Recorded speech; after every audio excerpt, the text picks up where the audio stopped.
Praise be Jesus Christ, now and forever. Our Giving Tuesday campaign has kicked off. We have already received a very generous gift to start the whole campaign. One donor has given us $10,000 to help begin. We need another 15 to help these many families. You will hopefully have received the news, the details. This is really practical at this time of year to help these Christians stay in their ancient homelands. They're suffering still in so many different ways, and this is a really practical, small charity that actually really helps keep people in their homes without just giving them charity, but helping them to work, make a living, support their families, and, as we say, not just survive, but thrive. So I'd ask you to really think about helping us in this way. I'm quite fond of what are called Scandi-noirs. Those are the Swedish, Danish or Norwegian crime shows that are available to watch now.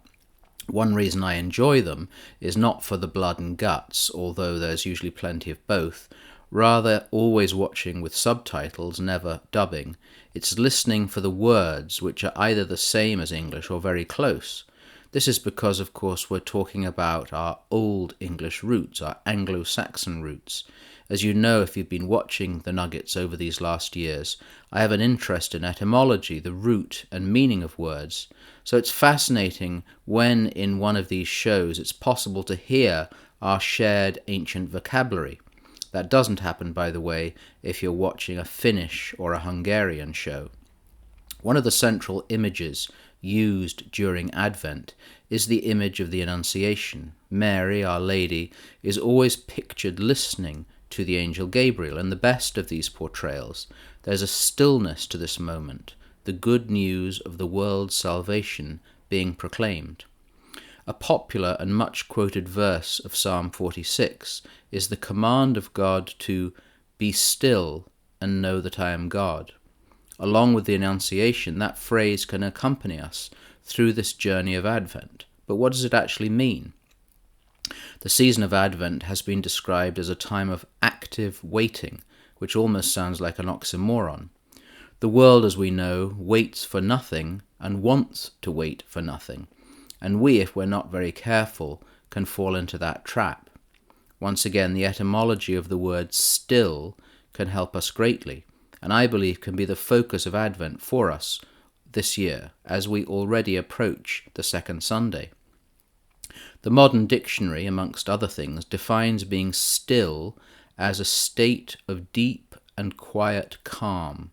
I'm sure that describes every one of you as you prepare for Christmas.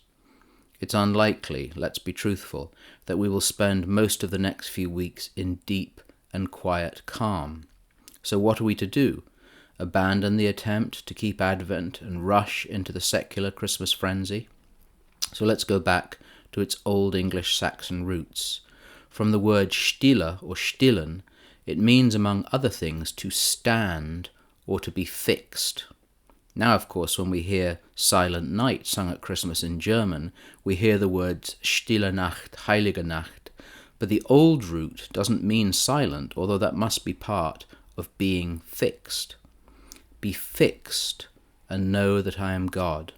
Fixed, attached, securely, fastened, not changing or able to be changed, attached securely to the Lord, our gaze unwavering in prayer, yes, in times of silence, taking advantage of some moments in church, vowing to turn the phone off and Twitter and TikTok for several minutes a day, fixed on God, not able to be moved from our focus, like the Blessed Virgin, wholly attentive to the Word who speaks in silence, to what the poet Malcolm Guite has called my ground of being, always grounding me, the Word beneath the words with which I speak. Brethren, rejoice, be perfected, be comforted, be of the same mind, be at peace, and the God of peace and love will be with you.